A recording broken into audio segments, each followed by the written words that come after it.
I am your host, Ed Welsh, and for the rest of this hour, we'll be discussing matters that are of pertinence to you and your automobile. As always, we hope to impart to you some useful automotive information and perhaps provoke some automotive conversation on this cloudy Saturday morning in the Mohawk Valley. We've certainly had a lot of cloudy days lately, too much rain, and we've got some warm weather. So that warm, muggy weather that we expect to have in the summertime is, we've seen some of that. So we're going to talk a little bit today, our car care tip, about automotive air conditioning. And most people don't think about it till it doesn't work very well. But let's talk about how to get the most out of your automotive air conditioning and really what part of it works best for you. In other words, there's things you can actually do to short circuit yourself, or there's some things you could be doing that aren't going to help you at all. So we're going to talk about that a little bit this morning. But let's start with the scenario. Obviously, it's summertime, it's hot, and of course your automotive air conditioning is going to get a bit of a workout. But there's an art to cooling your car correctly. So I've got some handy things that I hope you'll pay attention to that'll help you cool your car faster. And of course, one of the tricks here is to be as efficient. You want to cool your car faster and burn less fuel. So, in the wintertime, many of us, and I'm guilty of this in the wintertime, I don't like driving a cold car in the winter. So, to be quite frank with you, I'll let the car warm up, and I don't much care about how much gas I burn. I realize that's probably not a good thing, but hey, I'm paying for the gas. And so I like getting in a warm car. And it's funny because I enjoy the cold weather very much, but I don't like driving a cold car. So I guess just kind of a odd thing. But the reason I'm bringing this up is you would think you'd use the same strategy in the summertime. In other words, you'd start your car up and let it cool down, right? Well, actually, pre-cooling your car does not really do much for you. Your car air conditioning works a lot better when you're actually driving, because the faster the engine turns, the faster the air compressor turns, which really makes the system work more efficiently. So really, you don't want to waste gas, time, and gas by letting your car run before you go. It's really not going to do much for you. And of course, in many cases, when you use a remote starter in a car, the car's got its own little remote starter mode, and you start the car up, and the timer's going to run out on it. And so, the bottom line is, don't waste your gas, don't waste your time. Now, if your interior is really hot, which of course there's some things you can do, you can use one of those windshield screens. Reflective windshield screens will actually drop the interior temperature 30, 40, 50 degrees, depending on how hot it is. I've seen car interior temperatures get up to 130 degrees locally. And we don't get that hot here, and it just shows you what happens on a hot day when you're right in the sun. You can whack that thing to 80, 90 degrees by having one of those shields in the windshield. But if you have one of those, what you really need to do is when you start to leave, simply you crank the fan up, you open the rear windows for basically 10, 20 seconds while the car is moving. That really forces all the hot air out of the cabin. Interestingly, do not open the front windows. That only moves the heat out of the front of the car and will leave the back of the car with a lot of hot air and kind of stagnant. So the real trick is open the back windows, not the front windows. So the best strategy, of course, would be to use the sunscreen, and then obviously fold that up when you get in the car. But when you start driving, open the back windows and start moving the car. That's actually the best way to get your air conditioning to work best, to get your car cooled faster. The second thing you can do is set the temperature to the lowest temp.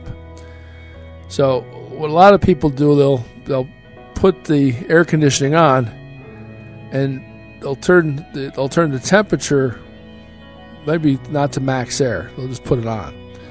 The lowest temp is the best temp. Then adjust the fan. So when you put it on the lowest temp, what you're doing is you're using the air conditioning to help dry the car out. And when I use by drive it out, I mean dry the air out that's in the car. It can actually save some fuel. And I'll give you an example. In a typical AC system in a car, the air is cooled to about 38 degrees. Granted, that's not what's coming into your cabin, but that's what it gets cooled to in the system.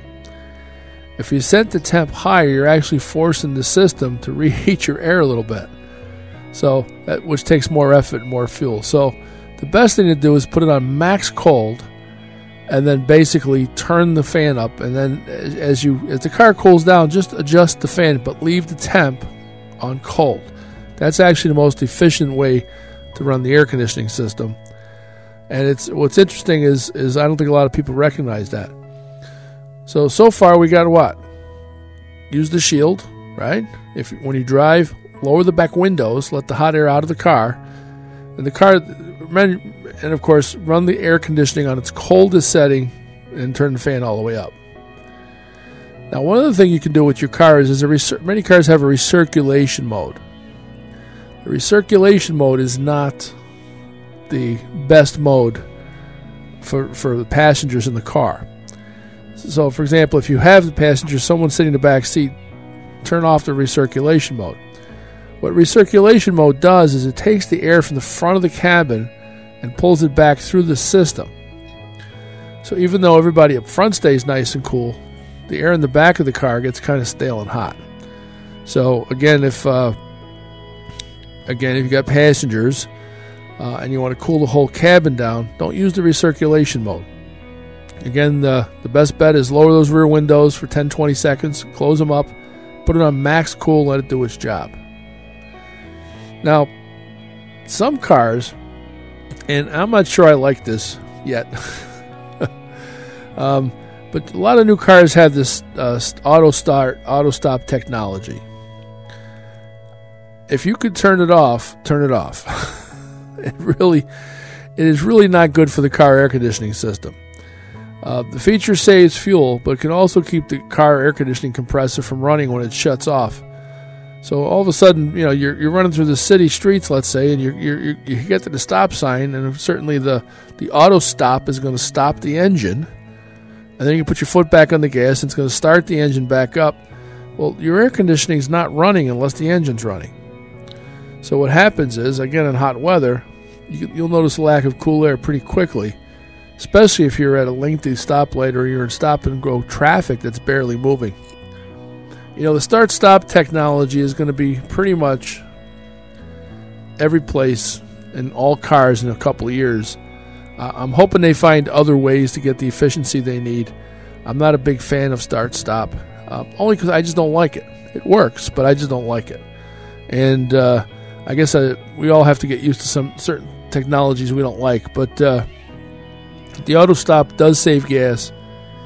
It does help the manufacturers. But in our discussion about air conditioning this morning, it definitely doesn't do anything good for your air conditioning system.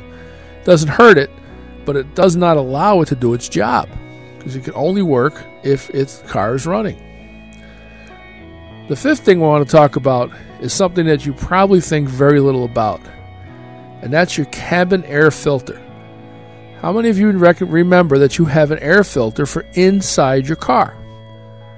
Literally every car today has a cabin air filter, and it's easy to forget about it. Most of them are up under the glove box, and some of them are a pain to change, I will admit. Some of them are a job to change. Most of them are not. But if you have not changed your cabin air filter, that's something you want to put on your list, because they get dirty. And what happens, of course, is the air in the system flows through that filter. The good news is, with the windows up and that filter doing its job, you're getting clean air into the filter. From through the filter, I should say, into the cabin, so you're not breathing a lot of dirty stuff. But the filter does get plugged up, and like an old air filter in a car, or any, again, in your engine, a dirty filter prevents the optimal airflow. In the newer car, these filters are relatively easy to check, but if you see a lot of dirt accumulated on it, it's time to change it. You should check that thing out about at least once a year. I mean, unless you're driving on dirt roads all the time. If you're just in a normal city driving and highway driving, about once a year you should check that cabin air filter. I got about 23,000 miles out of the first one in my car before I changed it. And I think it could have gone a little further, but I just wanted to change it out. But it's probably something you want to look at least once a year. But if that thing does get plugged up, It really will and really inhibit the airflow. And there's a couple of vehicles where, off the top of my head, the one that comes to mind is a first-generation Honda Pilot. To change that thing, you got to take about half the dash out of it. That's not a job for the faint of heart. For most people, it's an easy job, but you want to check that, and that's something that will also, deal with help make your air conditioning work better. The last thing I want to talk about is automatic climate control. Now, many cars today have a nice computerized climate control system, and again, that you just set and forget. You set the temp low, and it will control itself. Allow it to do its job. Gauge your comfort by fan speed rather than temperature. In other words, leave it on the coldest setting and use the fan to keep yourself cool. And if you get a little too chilly, just shut the fan down a little. That's what I do. I leave my air conditioning on its max setting all the time because that is the most efficient way to get the most out of your air conditioning. And again, dries everything out, dries the humidity, takes the humidity out of the air that's inside your car. And I like it cold enough to hang meat in there, so I'm okay with that. So we'll circle back around. It's funny, I hate driving a cold car in the winter, but in the summertime, I hate driving a hot car. So that's how it goes.